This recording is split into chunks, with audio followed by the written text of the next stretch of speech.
Pasar modal Indonesia mulai menunjukkan tanda-tanda pertumbuhan melihat saham-saham blue chip yang sudah dipercaya oleh investor retail, lokal maupun asing. Apakah dampak dari kebijakan pemerintah sudah mulai terlihat? Dan untuk mengelaborasinya sudah bergabung melalui sambungan virtual pengamat pasar modal Bapak Alfred Nainggolan. Selamat pagi Pak Alfred, bagaimana kabar Anda? Halo, selamat pagi Mbak Meggy, kabar baik. Baik Pak Alfred, langsung saja kita ke saham-saham blue chip yang sudah mulai terlihat bangkit signifikan. Apa faktor-faktor yang mendukung pertumbuhan nilai saham tersebut? Mungkin kita bisa mulai dari sektor perbankan terlebih dahulu. Ya, yang pertama tadi bahwa pada perdagangan kemarin bahkan hari ini juga saya hitung sudah hampir semenjak awal tahun ya, udah hampir 14 kali IHSG kita menyentuh all time high ya sejak Agustus kemarin. Dan kalau kita lihat memang hampir semua juga bursa global mengalami hal yang sama. Artinya pergerakan bursa saham secara global itu bergerak linier ya. Artinya memang ini memang lebih banyak juga berasal dari tekanan faktor globalnya. Kalau kita lihat memang beberapa isu-isu besar ya, seperti penyelesaian damai konflik Israel dengan Timur Tengah juga kita lihat juga sudah mulai ada perbaikan, mulai mengalami penurunan. Yang kedua juga ada rencana tadi pertemuan Trump dengan Xi Jinping di akhir Oktober nanti di KTT APEC juga itu sedikit memberikan sentimen yang cukup bagus untuk secara global. Jadi kalau kita lihat memang di bursa kita juga terimbas oleh faktor tersebut. Nah, kalau kita lihat sekarang komposisi saham-saham yang memberikan kontribusi terhadap kenaikan IHSG, kita memang melihat bahwa sejak 1-2 pekan terakhir ini ya, kita memang melihat bahwa saham-saham kenaikan indeks banyak didominasi oleh saham-saham blue chip dari sektor perbankan, telekomunikasi, dan juga consumer good. Kalau kita lihat bahwa sebelumnya memang banyak ditopang oleh saham-saham konglomerasi. Jadi ketika dalam 1-2 pekan ini saham-saham sektor blue chip perbankan tadi yang saya sebutkan, telekomunikasi mengalami kenaikan, juga saham-saham konglomerasi cenderung mengalami koreksi. Jadi kalau dilihat di 1-2 pekan terakhir, bahkan hari ini kita lihat memang bahwa meskipun kita ambil contoh hari ini IHSG mengalami koreksi, tapi kita lihat bahwa saham-saham tadi perbankan, telekomunikasi, dan consumer good hampir cukup banyak saham mengalami kenaikan. Justru yang sekarang hari ini terkoreksi, IHSG banyak disumbang oleh tadi saham-saham konglomerasi. Jadi kalau kita lihat lebih kepada faktor market yang memang banyak memberikan kontribusi terhadap kenaikan IHSG hari ini. Baik, kita akan bahas lebih lanjut terkait dengan beberapa sektor lainnya dan selain sektor perbankan ya Pak Alfred, bagaimana dengan sektor energi? Apakah Anda juga melihat ada saham energi blue chip yang juga sedang atau akan bangkit dan memberikan peluang investasi? Ya, tadi kalau bicara masalah sektor energi, memang tentu dari sisi porsi industri memang banyak ditopang atau memang banyak kontribusinya atau market kapitalisasi terbesarnya dari saham-saham konglomerasi. Dan kita tahu bahwa memang secara historis dalam year to date ini memang banyak mengalami kenaikan yang juga cukup signifikan. Baru fase 1-2 minggu ini mengalami koreksi. Jadi kalau ditanya tadi bagaimana dengan potensi ke depannya terhadap saham-saham sektor energi ya, kita memang melihat tadi karena memang kenaikannya udah cukup pesat year to date ini. Dan kalau melihat kondisi saat ini di mana tadi saham-saham konglomerasi sudah mulai mengalami profit taking, ya mungkin untuk sektor ini kita mungkin lebih mencermati tadi saham-saham ya second liner ya. Tapi sekali lagi memang kembali mungkin investor juga harus cermat dalam melihat faktor valuasi untuk kondisi harga-harga saham sektor energi saat ini. Memang kalau secara prospek memang cukup menjanjikan dengan melihat tadi investasi yang cukup besar dari berbagai pasar termasuk global dan juga domestik terhadap sektor ini. Tapi kembali lagi kita memang melihat bahwa saham-saham sektor energi sampai saat ini sudah dihargai cukup tinggi atau cukup premium oleh pasar, dan ini mungkin bisa kita cukup menurut kami cukup optimis bahwa ini merupakan bentuk price in pasar terhadap prospek sektor energi, sehingga itu yang membuat kenapa tadi saham-saham di sektor ini cenderung memiliki valuasi yang juga cukup tinggi. Jadi kalau dilihat potensi upside-nya dalam jangka pendek, kita memang melihat bahwa potensi upside-nya mungkin tidak terlalu cukup besar karena kenaikan yang sudah terjadi dalam beberapa bulan terakhir bahkan year to date ini sudah cukup signifikan. Baik Pak Alfred, Tadi Anda juga menyebut terkait dengan sektor barang konsumer, dengan melihat sektor barang konsumer seperti Unilever dan juga Indofood, Mayora, ini juga mulai menunjukkan tanda-tanda pemulihan daya beli masyarakat. Apakah menurut Anda ini waktu yang tepat untuk berinvestasi di saham-saham tersebut? Apa saja faktor yang perlu diperhatikan? Ya, yang pertama tadi bahwa kalau menurut kita memang penyebab terbesar tadi kenaikan tadi saham-saham yang old school ya kita bilang yang udah cukup lama yang tidak tersentuh seperti tadi di sektor rokok, di sektor consumer good, kita melihat lebih kepada faktor tadi bahwa ketika terjadi kenaikan IHSG yang cukup signifikan dan pilihan investor relatif terbatas setelah saham-saham konglomerasi mengalami koreksi. Sehingga memang tadi saham-saham blue chip di sektor perbankan, consumer good, telekomunikasi menjadi bisa dibilang pilihan yang terbaik saat ini ketika tadi bahwa saham-saham sektor konglomerasi sudah mengalami valuasi yang cukup tinggi. Jadi kita lihat bahwa faktor itu terbesar ketimbang tadi bahwa pasar melihat ada potensi pertumbuhan yang cukup signifikan di sektornya. Nah, kalau kita lihat memang dari sisi potensi upside pertumbuhan ekonomi, kita lihat memang bahwa sebenarnya untuk tahun ini dan tahun depan juga tidak terlalu besar ya upside kenaikannya. Artinya kita melihat bahwa kisaran 5% menjadi kisaran yang dilihat pasar untuk pertumbuhan ekonomi kita. Sehingga kalau dari sisi pertumbuhan sektor, memang kita tahu bahwa konsumsi belanja masyarakat masih menjadi porsi terbesarnya, tapi kita lihat kenaikannya mungkin nggak terlalu cukup besar juga. Artinya apa? Bahwa kita melihat bahwa kenaikan saham-saham tersebut dalam 1-2 pekan ini lebih kepada faktor marketnya, bukan lebih kepada faktor sentimen sektornya. Jadi mungkin ini juga yang perlu dilihat oleh pasar. Artinya apa? Kita melihat bahwa dengan pola-pola kenaikan seperti ini relatif sentimennya sifatnya short term ya.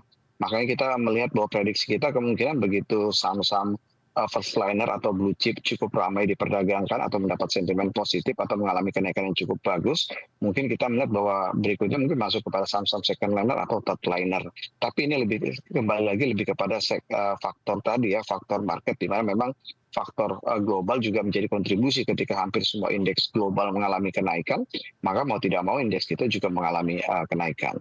Baik, dari sektor consumer goods kita bergeser ke sektor telekomunikasi. Bagaimana Anda melihat potensi saham-saham seperti TLKM di pasar saham setelah adanya perubahan besar dalam tren komunikasi dan data? Apa saja tantangan dan juga peluang yang dihadapi? Ya, kalau kita lihat memang tadi saham sektor telekomunikasi memang masih didominasi tadi oleh saham BUMN kita ya, saham TLKM, dan kalau kita lihat kenaikannya juga cukup signifikan year to date ini, dan ini memang menunjukkan bahwa sebenarnya secara valuasi memang Telkom masih relatif cukup murah. Kita memang melihat bahwa ada sedikit perubahan dari pasar kalau melihat tadi pergerakan harga saham Telkom atau dari sisi valuasi harga saham Telkom. Kalau ditanya terkait dengan tadi peningkatan secara sektoral terhadap belanja masyarakat untuk sektor telekomunikasi, salah satunya tadi data, memang nggak bisa dipungkiri bahwa ini masih cukup solid ya. Kita memang melihat angkanya dari 1-2 tahun terakhir ini konsumsi belanja masyarakat terhadap di Data. sektor ini juga masih cukup tinggi untuk data. Jadi kalau secara pertumbuhan sebenarnya tidak ada yang mengejutkan. Cuma kita memang melihat bahwa baru beberapa hari belakangan ini pasar atau investor sudah mulai melihat bahwa ini menjadi sesuatu yang cukup menarik untuk saham Telkom. Apalagi tadi memang kalau bicara di Telkom kita lihat memang sedikit artinya bahwa dari beberapa emiten di sektor telekomunikasi atau operator Telkom, kita melihat bahwa TLKM relatif punya pencapaian yang cukup baik, dan kalau kita lihat memang sampai sejauh ini memang relatif performa keuangannya juga meskipun tadi ada mengalami penurunan tapi relatif masih cukup solid. Apalagi tadi kita melihat bahwa untuk tahun ini juga pembagian dividen kemungkinan ada potensi juga akan lebih tinggi dibandingkan pembagian dividen tahun buku 2024. Jadi kalau secara sektor kita melihat bahwa nggak ada perubahan yang cukup signifikan ya. Kalau kita lihat angka dari laporan terakhir juga justru sedikit mengalami penurunan. Jadi sebenarnya sekali lagi bahwa kita melihat bahwa faktornya sebenarnya bukan kepada faktor sesuatu yang mengejutkan dari angka fundamental atau secara sektoralnya, tapi lebih kepada apresiasi pasar atau investor terhadap saham-saham tersebut yang memang bisa dikatakan dalam beberapa tahun terakhir pertumbuhan sahamnya sangat lambat sekali atau cenderung stagnan atau bahkan mengalami penurunan. Baik, Pak Alfred, kita beralih ke sektor properti karena memang ini sempat tertekan cukup lama. Menurut Anda kapan sektor properti bisa bangkit dan apakah ini juga menjadi momentum yang baik untuk masuk ke saham sektor properti saat ini? Ya, kalau kita lihat memang, saya sepakat ya, memang cukup lambat apresiasi pasar terhadap sektor properti. Bahkan ketika tren penurunan suku bunga sudah, dimulai, kita lihat juga responnya terhadap kenaikan saham-saham di sektor properti cukup lambat. Bahkan kalau kita lihat dari secara performa, kita melihat bahwa banyak, emiten-emiten properti kita yang di first liner juga punya performa yang cukup baik. Jadi, kalau ditanya, justru, ketika sampai sejauh ini properti belum banyak mendapat respon dari sentimen-sentimen positif dari sisi market, penurunan suku bunga, pergerakan indeks saham global. Justru kita melihat justru ini menjadi potensi yang cukup besar kalau melihat tadi bahwa ketika beberapa sektor yang lainnya perbankan sudah mengalami kenaikan, sektor consumer goods sudah mengalami kenaikan, beberapa sektor lainnya juga sudah mengalami kenaikan imbas dari pergerakan market yang naik oleh faktor global.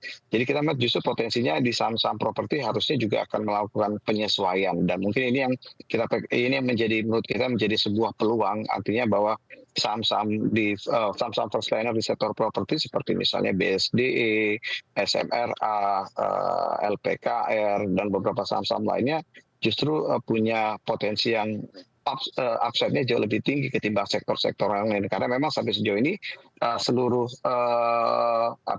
faktor-faktor sekelilingnya tadi seperti misalnya suku bunga cukup mendukung performa emiten-emiten properti kita ke depannya.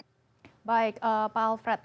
Untuk pekan ini, Pak Alfred, sentimen apa saja yang perlu diperhatikan oleh pelaku pasar dan juga investor dan tentunya kami juga melihat saat ini IHSG sudah berada di level di kisaran 8.200-an. Bagaimana? Apakah ini IHSG akan terus bullish atau ada tren tertentu yang harus diantisipasi?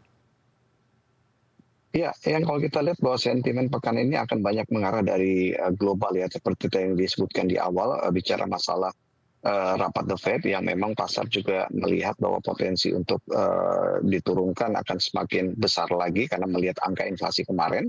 Bahkan kalau kita lihat outlook pasar juga sampai kepada rapat The Fed di Desember juga kemungkinan akan melakukan penurunan lagi. Artinya ini yang menurut kita menjadi tenaga bagi bursa global termasuk kita dalam beberapa pekan ini. Yang kedua tadi yang kita sebutkan pertemuan antara Trump dengan Xi Jinping yang kemungkinan juga akan menurunkan eskalasi perang tarif ya. Kita lihat bahwa 2 pekan yang lalu hampir semua bursa global terkoreksi oleh statement Trump untuk menaikkan tarifnya dan ketika sudah mulai melunak bahkan ada rencana pertemuan bahkan sudah disampaikan bahwa kemungkinan akan selesai di pertemuan ini juga sudah terrespon atau sudah price in dengan kondisi kenaikan atau yang menjadi penyebab lah kenaikan bursa global termasuk kita. Jadi kalau melihat di bulan ini ketika memang semua sudah terjadi nanti ada potensi tadi bahwa pasar akan melakukan profit taking ketika tadi sentimen-sentimen global ini terrealisasi walaupun tadi penurunannya mungkin lebih bersifat profit taking.